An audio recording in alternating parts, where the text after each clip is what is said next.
Bon, discours à Mokonzambo kezaka pona kobongisa Congo. Nandenge déjà bakonza kala ba bebisaki déjà ba bongisa kité toujours c'est mazo le bela po toujours tous à l'aise. Tous à l'aise, bamboka nyon surtout ba pays étranger, bamboka ya libanda, bazala bien na biso. Bon, pona nga nazo sepela na makasi. Bampia kezebele. Tozana ba fazer, ba cheke baza, ba chômeur baza, misale zate. Parce que pendant 18 ans, misale ezalaka te. Vous comprenez? Le lundi de konanga ndenga za boye so azu place moi bien. Mota na paiement. Oula tambola moya memi bo na ajaza. Ce portail la cause appelle licencié ndenga zana. Mazo kemba. Nyonso to neza pona mokonzi ba compagnie so ekiti ao. Pour ba engager bato. Ezaka bien pona biso. Est-ce que le gars vraiment tango otulanga te na ndenge mokonzi so sala na pona ba compagnie pona oboyango. Na boyango te. Misele ezalaki te. Ezalaki te ngande basali bongo na bia. Au moins, son Pierre Keleki.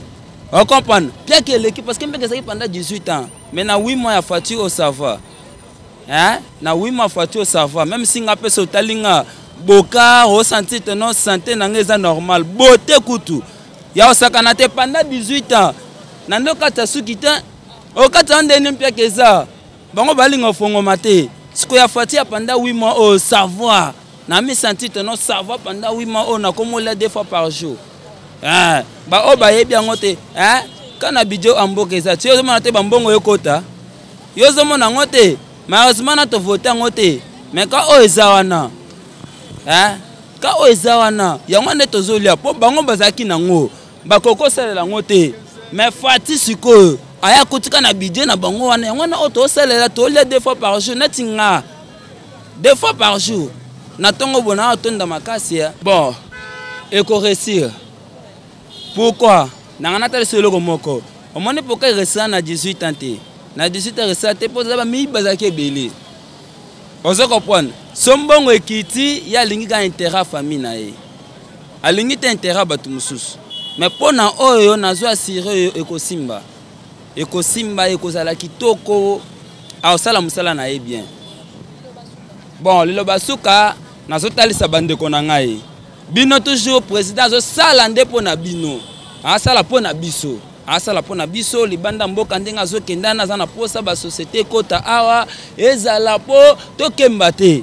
Po tokemba te ngana na seselo komoko bobanga te. Lelo dans 9e mois na 12e mois awa na bi date no le première déjà 2020 hôpital ezalo fele. Bobanga na bino te makambo nyonso ezala kitoko pona 8 mois déjà bana batanga déjà ofele. Na bi date no yo moto banda oboya kobota pendant na 18 ans wana. Oyo na 8 mois ya pamba oyo yaya mibotela déjà hôpital ya ofele. Balobaka ba profitaka tango ezomonana. Po talaka ba jeune belé ba komo requêter.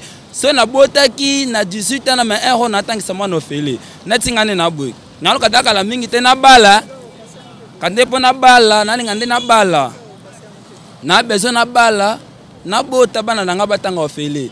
Nangana tesa bandeko nanga non surtout au balanda kanga na kombo Doris Oboyebi na pesi bino toujours sema merci contact ezaka owana. Bon, impression nanga oyo lekiti na makasi ezake na kacha Congo tozomona déjà moi changement moko boye oyo ezoyela biso senga na mona déjà kobonga Congo.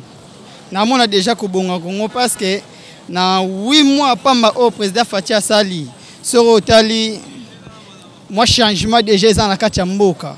Oye là ça déjà été après une année tu aux ala sundenge tu aux ala raté na 18 ans. Imaginez na 8 mois mais tu comme vivre koleka temps au tu vivre na 18 ans. Bon et là liboso na la isoboy.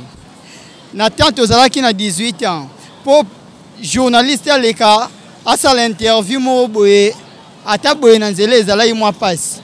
Pour les journalistes, si on a une interview, parfois, il y a des famille. Il y a des balais. Tu es à la sous-sous.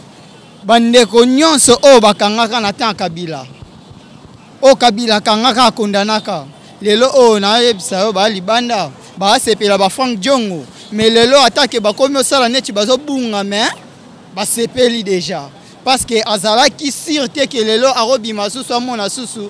Kini susu o babenga Kin Label. Oyo Kabila salaka ekomaki Kin Poubelle. Mais lelo ekomi Kin Label. Et na biso su eloko moko mama journaliste. Na ndenge batu bazo mona ke Fati akoti na kati ya banjoko FCC boye. Oyebi ke Daniel Baboka ye na libulu nkosi. Mais nkosi aliaki ete. Ezalaki miracle ensemble yango wana eza na kati ya Fati. Yango wana e pas président Fati. Po oko imaginer bango nyonso banaki oya na esprit mo boye neti ya kokale. Banaki oya na esprit mo boye ya kokale mais pour le moment awa bango nyonso bakomi sous ordre ya chef de l'État. Bango nyonso bakomi otalela siko chef de l'État. Bakoka su olobate bango nyonso bakangami minoko. Yango wana eloko na biso ke bakomi bankosi oyo ezalaki na kati ya libulu. Fati siko akomi Daniel. Siko bango nyonso bazana bakoka kosoa te bakoka kolia te. Bango nyonso batalaka Fati. Bon, pour nanga vraiment nazo sepela nango makasi po chef de l'État eloko wana azo sala eza di jamais vu na Congo pe na Afrique. Po imaginer aza président de la République. Mais moko azo zwa temps ya koluka ba investisseur. Oleke ministre des Affaires étrangères akenda ke luka mais ye moko nanu azo luka nanu partout pe azo tambola azo loba nante ba parti pris na e azo loba ka komboka ka ya peuple congolais na monoko. Donc ezo salanga déjà bien parce que nazo mona déjà après une année to rozala sou o to zate parce que vision chef de l'État vraiment eza bien makasi. Bon pour le discours lelo na souhaité chef de l'État na ndenge mesana déjà koloba makama malamu pona peuple a continuer si koloba parce que na mona sou ya ko expliquer te po aloba po nyonso déjà ya yebi po Fati oyebi ndenge azana ya za congolais confirmé en plus aza kinois confirmé ayebi souffrance ya kinois ayebi nyonso ya kinois ayebi ete mboka na ngati ndenge eza boye po ebonga funa sala boye yango wana azogelona et na robakise eloko sute parce que aza déjà azana koyeba déjà oyo fo asala bon liloba sukanga na loba boye peuple congolais fongola misu fongola matoi tika biloba loba ba o wana bazoya po ba distraire yo yebisa bango ebo tikanga parce que o mwana Tshisekedi papa o ya bunda po na ekolo Congo azoya pena na vision moko ya bien tikela biso ba désordre pamba ya rolobaka ba vérité désir ne lelo eza souter eloko nga na lobaka chaque fois ngati ndenge naza boye naza mwana Kikwit suis né à Kikwit suis grandi à Kikwit à Kinshasa ndenge to mesana koyaka kande yango wana toyaka na Kinshasa mais na oyebisa bino boye même Martin Fayulu wana aganga ana na yebiete Adolphe Muzitu azalaka premier ministre oyebi ke premier ministre aza président premier ministre na kati ya mboka aza président c'est que na sima président ezaye mais Adolphe Muzitu asala eloko moko te na Kikwit oleke baya basala neti bazo embrouiller biso pamba pona ko sala neti ko embrouiller chef de l'État mais Fati comme si aza charismatique azo kipe bango te est-ce que yoka déjà ta jour moko Fati a répondu à bango déjà a répondu à raté c'est que a répondu à raté pas ebi ke so na répondre biso mibale na bango to bimakaka bazoba nde yango na eloko na lobarete peuple congolais fongola misu chef de l'État azana pona biso azobongisa ekolo Congo lelo oyo to loba su te masolo o to lobaka kala après 2 ans li solo o to betaka kala to betango su te zala à l'aise makambo nyonso eza normal. Merci pour la mutuna oyo tuningai pona discours mokonzi mboka. Discours mokonzi mboka akobelela na plateau ya Nations Unies ezali discours moko espoir pona kopesa peuple congolais espoir o azalaki minimiser na plateau ya Nations Unies na ba neo tsokoleka il faut qu'on se le dise mais na boyei ya mokonzi mboka à la tête ya mboka en tant que magistrat suprême le premier citoyen de la RDC en tant que commandant des forces armées de la police nationale, ils ont redonné l'espoir à tout le peuple congolais et congolaises. C'est que dignité ya congolais zongi ndenge zalaki na kala. Parce que na plateau wana bazomela batu mususu, plateau wana moko bazomela batu mususu. Na boye ya présent plateau wana elati zoto mususu. Elongo balongoli nzoto ya soni balati sango nzoto lokumu. c'est que discours on a discours mon boy ko baxé un plus à coquille signe à 100% mais il y a des avancées ngai le lone o musanga boy j'ai 32 ans banana botama na tikola mona gratuité ya enseignement primaire té mais nazo ka moi na mboka maquer mon famba zolo ba n'importe quoi oh la gratuité de l'enseignement de base et ça qui n'est pas à Kabila on essaie de badiner avec les gens gratuité en enseignement il a fait 10 ans d'enseignement depuis 2016 si en 2016 a auto longo tant badi banga ba débauché a comme premier ministre gratuité en enseignement dans la planète Terre ou bien la planète Mars ça c'est que j'ai cherché badiner avec les gens hein tu as fait nangai aza village mona mère nangai et le kabuli bonza ba colline amu ya chikapa maman nanga mta chikapa et le kabuli bonza neti o azala kingabwa o azala mombele o azala matete mais ça la même ville c'est que il faut peser ba mona yo wana quand tu parles de la gratuité mais biso devant la planète Terre gratuité on seulement hein maker aux aviez je te respecte beaucoup il faut peser ba mona yo soko yo pona yo ha au boulot que Kabila va rester éternellement aujourd'hui Dieu vous a confondu toi et bah tu n'as bien non c'est FCC aujourd'hui Fatih président so ozaï mamalo ba la média il faut se taire maker non ebisa yo to kuta na chikapa na ebisa ngana mona chikapa to kuta na kuno na ebisa tout farafa il faut pas dire n'importe quoi à la télé et ça honte chose grave maker aujourd'hui je vous parle madame la journaliste et il est maintenant directeur à Kabila Mabunda tel que genre de bassesse maker mwangu au sali 10 ans d'enseignement aujourd'hui on dit moi aussi milliers devant Janine Mabunda on a salata 5 ans dans ministère on a directeur cabinet ça c'est que j'ai d'humiliation à sa président je m'a dit qu'on vient pas Maker Aza Elia Chikapa ta mamna loba na loba avec beaucoup de pression je connais Maker très bien étant dans j'ai fait 10 ans à Chikapa na ebi Maker très bien il a été chassé à Kananga en tant que vice-gouverneur chassé comme bois babengana neti mboa Kibalise mette il était compétent ba série wana si je m'abuse pas après Lubaya qui trésor ka pour benani ba avant wana il a été chassé c'est que Maker il faut peser ba mona yo Maker na ebisa yo il faut peser ba mona yo ngapo na ngai na 10 ans na session au salle na ministère songa na 10 ans na ministère na rosa la directeur lelo yo oza directeur cabinet na c'est honte nga na sala ngote ngai na classe nga na tangi so nzamba seninga grâce à comme dit na 10 ans na ministère je ne peux jamais m'humilier na za directeur il est ili asa Elia Chikapa du Bumba mais ocha muto mususu moi j'ai vu Willy Bakonga pe na cabinet wana au mona batwa ils sont assoiffés du pouvoir c'est que Vina bango mobimba alongo na ministère à plan à quelle économie alongo na économie à quelle finance alongo na finance à quel travail c'est que bah ça tour de Babel en tout cas bah ça assoiffé du pouvoir Dieu vous a confondu aujourd'hui président de la République Fachi bah tout na Maker mwangu pona héros national na biso dozo kuna na max na mer ote boko luka moyen te bo baba kundae Oli Maker bois qui ça fait na biso habiter boke tout na hôtel de ville yem daebi mais babi masa mutu moko Kasai mais loko ba tribal hein loko la Kabila mutu élevé ba bazala ba tu mazanga valeur ba tout mo tsina te Kabila élevé ba pesi ba poste moi jalousie wana ngana mutu Chikapa mais na ngavandi kuna 2023 pouvoir au biso dozio bana batikali ba orphelin oyo boko récupérer en 2023 c'est faux et archi faux wana mukolo boko récupérer ngo le mukolo ngana rozwa mbeli na mibomi c'est tout et puis ndé mukolo na ndosambela soute likolo mukolo na mona Kabila zongi président mboka oyo BFC ça sur pouvoir na mboko na osambela soute mi na mibomi c'est tout merci moi na mboka pona mutuna c'est très important c'est faut dans l'obligation à répondre mutuna wana oui, quand il n'y a pas la relation diplomatique bilatérale entre les deux pays, Kabila il est déjà na bandeko na biso ya zinga au pays frontalier c'est même en Europe, aux États-Unis, partout dans le monde. Un investisseur sérieux à koko ya tie na mboka o eza na sécurité.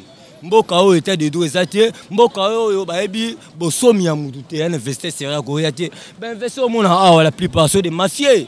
Un chinois c'est un mafieux hein ba tu n'as mona ba sont des mafieux hein c'est que investisseur sérieux ko ya tie en tout cas boye ya mokonzambo yango mona ki la Belgique à lobby a ici ba diaspora bozonga il y a de la place pour tous les Congolais il y a de la sécurité il y a tout À l'époque de Kabila, il n'y avait pas la sécurité, il n'y avait pas l'état des droits. Mais à l'arrivée du commandant suprême Félix Antoine Tshisekedi, il y a l'état des droits. L'état des droits, ils ont un respect, il y a la constitution, deux, ils ont respect à Mboka. Et puis trois, ils ont une justice indépendante. C'est ça l'état de droit. À l'époque de Kabila, la justice était instrumentalisée par une personne. Moutounet Chadari. La cour constitutionnelle, le ministère intérieur et la cour qui est au-dessus. C'est la cour constitutionnelle qui est au-dessus. Il y a le ministère intérieur. Mais quand tout le monde qui Chadari donne des instructions au cour constitutionnelle, bah réhabiter gouverneur il y a Katanga comme on a Kazembe. La cour a réhabité Kazembe, mais Chadari il faut qu'on organise les élections. Il n'y avait pas l'état des droits, mais grâce à l'avènement, en tout cas pour l'investisseur, je donne plein succès à investir dans ce bazoya. Il y a un peu de zélaté. Nous avons soutenu Fachi dans l'opposition. À comment plus fort nous sommes au pouvoir maintenant dans Missalata, mais nous espérons pour toi Balanza, mais nous espérons parce que Fachi il est à la tête du pays. Le Bassou Bezara qui est investir on a tout le monde bolo imalamu, pour la sécuriser, état de deux zones Mboka, bosomi ya mutu si kozonga elongo na ko baksa jeudi et je vous remercie. En tout cas maman, en tout cas ndé tous zélango, en tout cas tous patients. Et bon, peuple congolais, les lots, en tout cas, ils ont mobilisé. D'ailleurs, nous avons dit que non, les lots, misala, tout ça, la misala, tout à 16h. Donc à partir de 16h, 17h, tu vends des livres radio, mais surtout en direct, tu as un niveau. Maintenant, beaucoup de bandes, ils ont chef de l'État des États-Unis, discours dans les Nations Unies, tu vas vendre là-bas, c'est un match. Maman, on a invité sur la Coupe du Monde de tous les années. N'habitez tellement attitude à battre, n'habitez sur les coupes du monde, n'habitez sur les années. Donc événement moro, donc tu habites. Donc les lots maman après émission retourné, on a invité au pays qui est la poste téléviseur na yo, Zali Bosso landa discours au chef d'État au ba ako palola les lots, makambo etali mboka oyo évolution mboka oyo projet oyo azana ngo pona mboka oyo nanu esalamati. Depuis avant coup de l'indépendance, après l'indépendance, donc discours au chef de l'État au Papoularuna. Merci mon bout de place à Zara le Bakeno petit au dépassé. Donc j'ai jamais vu. En tout cas maman a sérieux mon polo bien donc c'est une chance hein. Yo mo asi no bolo bango bomo nango. Au moins maman na mboka oyo, mboka nyo surtout sur bolinga évolution salama. Il faut ba misala eya. Il faut ba jeune ba sala misala pour tout le chômage est diminué. Au moins to sali plus de 30 ans. Soit tant Mobutu ndambu pour trouver que Mobutu ça n'est tout mabe parce que à l'époque Mobutu au début misala pe zalaka papa so abete so masolo mais na suka na onda salaka mbilinga ti tangu papa yashina rambo azalaka ti shina rambo tindenga ye mama tinde omoni bato aro na ebite na biso ngai pe na ngai soki ezaki ko bunda te mso pe atangisa ngate po atikala no mona msa te tsadai zo comprendre mais biso pe buna musique afumi ko bunda ba to tangi siko yongo itala espoir na biso to telemi yo si to ba to voter Fachi la pamba c'était pour raison to ba été na biso bo père na biso ba daye banini ba salika misala ya bricoter bani bon biso beto yaka to bricota te to soutenir Fachi pour te bike na Fachi ba ida malamu ça ta lelo Fachi que moi kinde amo tendre bato mais to yi bato misu ba donga misu ba bi o te amo ko ke bonde là mais na bia yo shina rambo yo vanda 17 ans yo kuba o vi mande fotie bo yo ba suke belo tonsi na mutu obike ngala te tibino boya na ya e mona almaya le monde est américain moi yara yo mona nani o mona bata Émirats arabes ni ba yara c'est à kula nduka ka bande rolé ba chinois musani sala chinois ta la mikate chinois donc yo ateka yo mama ozu mikate na yo sali farine o ta mo 100 francs boye o kangata mo 2000 o ta ma tembele chinois pa ya atepe wana parce qu'on habite yo 2000 là chinois 2000 ce qu'on a gagné. Parce que Fachi ça sur un niveau sur le niveau mobile entreprise industrie mine salama bazwa tu misale za ate babuzobo pampa mo chinois ba biso ate na ba indien ou ba pakistanais ba biso o sala bande de 6h à 18h ba pona biso to ndimi na biso ngo akoma na te esclave parce que assez esclave na biso oui bien OK Fachi c'est peuple congolais ta ba dimini bazwa nini bazwa misala mama biso za posa ya mboko ti tourment en 2021 donc mambro to mo ke on na somba lipa eza moins 0. Les lots n'ambo. D'ici samedi à Bomo la Fachi oya.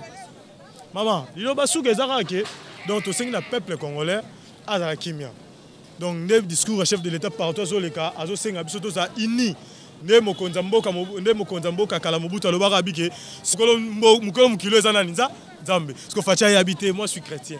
Je suis chrétien de pratique. Donc on a pratiquera christianisme mais aye amemi biso ngo baka ateke po akena religion mais alinga la biso ki bo santu na ye amema biso na nzela mo bien tant nzamba tale lo kanengo na bité muto yo ayo confondre muto lo baka ça contre na diable ce qu'on nga fona chema boko mama to sengi na peuple congolais a ini to aba le tribalisme to tika bisbienda benda bisimba simba oh azam tamboko chef d'état linyango te peto linyango te papa maman jeune mwana congolais nyonso tout yebango fachi mission oyo azanango eza poyo za bien lelo eza pona lobby na yo bana oyo robota otika bango baza na vie meilleure eza tike batika na vie oyo rolobaki oyo bata bako oyo bata Congo central oyo bato ya Kasai oyo bata Katanga te fachi mission na ye ezali ke atika biso to za ini nde mokonzi mboka kala lobaka tata bo moko maman bo moko ekolo pe moko pe mokonzi pe moko lelo eza fachi tina 2054 vraiment tozo zelango vraiment na motema mobimba tobi ke partout facha so tambola zo tika ba trace malamu.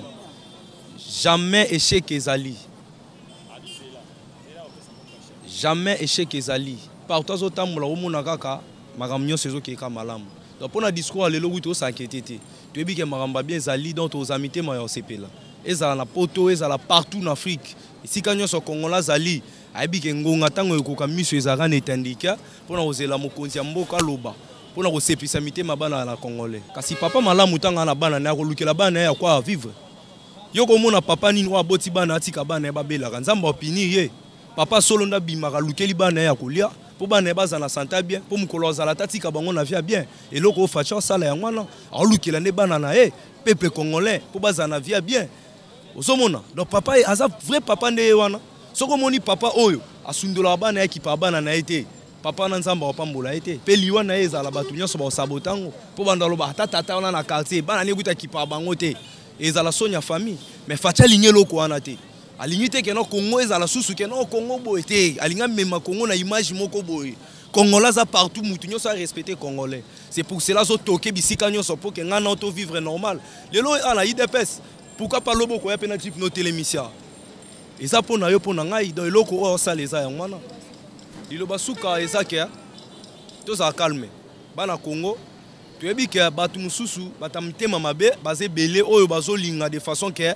babimisaka image moko ya mabe mais tikana biso ke onzamba poni jamais mutamukila ko longolango nazo répondre Adolphe Muzitu boy wala leçon moko te opesa peuple congolais au travailler na Kabila na premier ministre to monata atelo ko moko salate oyibo tongi banda ko belé tuyebi banda kuna yo donc fanda nyengo zano c'est capable de kosala ta parti politique ata 1000 personnes za na sima na yo zalaka na sima ya muninga na o azana kombo ya 666 zalaka na sima na ye de façon que kolinga ko loba te poto se charger non en tant que IDPS donc tous en mignon lobaté donc aux a leçon moroté au pesa congolais parce que kizenga tata no mokuta kufa a oya tate po gumbama ya ozwana mapango ebele leçon ni oyo pesa gratuité enseignement au sala yango lelo oyo fati aye pour la gratuité enseignement yo lingité olinga ko fanda na kitu wana po yibaka nzamba ko confondre bino bongola mutema susi nanga na pesi ba congolais siganyo so baza bambote belé baza na poto na États-Unis wapi bambote belé to zala ini to prier pona mokonza mboka